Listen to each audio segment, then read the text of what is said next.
पाकिस्तान में पनप रहे आतंकवाद के बारे में दुनिया को बताने के लिए भारत के सांसदों के प्रतिनिधिमंडल कुछ देशों के दौरे पर हैं। कांग्रेस सांसद शशि थरूर के नेतृत्व में एक प्रतिनिधि दल गुयाना पहुंचा और गुयाना के राष्ट्रपति से मुलाकात की, तो वहीं जेडीयू सांसद संजय कुमार झा के नेतृत्व में प्रतिनिधिमंडल ने सिंगापुर में आतंकवाद पर पाकिस्तान के दोहरे चरित्र को बेनकाब किया। कतर में भारतीय प्रतिनिधिमंडल ने भारतीय समुदाय से बात कर तथ्यों को सामने रखा। कांग्रेस सांसद शशि थरूर के नेतृत्व में सर्वदलीय प्रतिनिधि मंडल ने गुयाना में आतंकवाद के खिलाफ भारत का संदेश रखने के साथ साथ पाकिस्तान की असलियत को बेनकाब करने का काम किया। प्रतिनिधि मंडल ने जॉर्ज टाउन में गुयाना के राष्ट्रपति मोहम्मद इरफान अली से मुलाकात की। भारत और गुयाना के बीच मजबूत राजनीतिक और आर्थिक साझेदारी पर जोर देते हुए राष्ट्रपति अली ने दोनों देशों के बीच संबंधों को खून का रिश्ता बताया। राष्ट्रपति अली ने आतंकवाद और उग्रवाद के खिलाफ भी कड़ा रुख अपनाया और हिंसा के सभी रूपों को खारिज करने के लिए अपने देश की प्रतिबद्धता जताई। उन्होंने कहा कि भारत और गुयाना के बीच असाधारण संबंध हैं। It's a bond of blood, and India has been a very close partner. Guyana has consistently made it very clear that terrorism and extremism has no place in this world.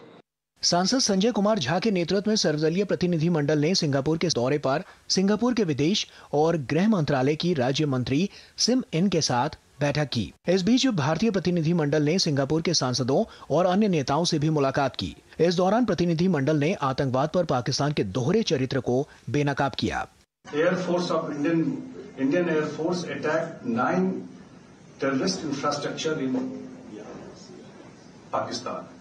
They attacked in night so that there will be no casualty of any civilian. The attack was with precision. They demolished all those 9 terrorist hubs. Singapore and India, I mean, our ties go back to, I think, independence, right? I mean, if it wasn't for India's independence, Singapore would not be independent today. That was, what allowed all the colonies, I think, to start on the path.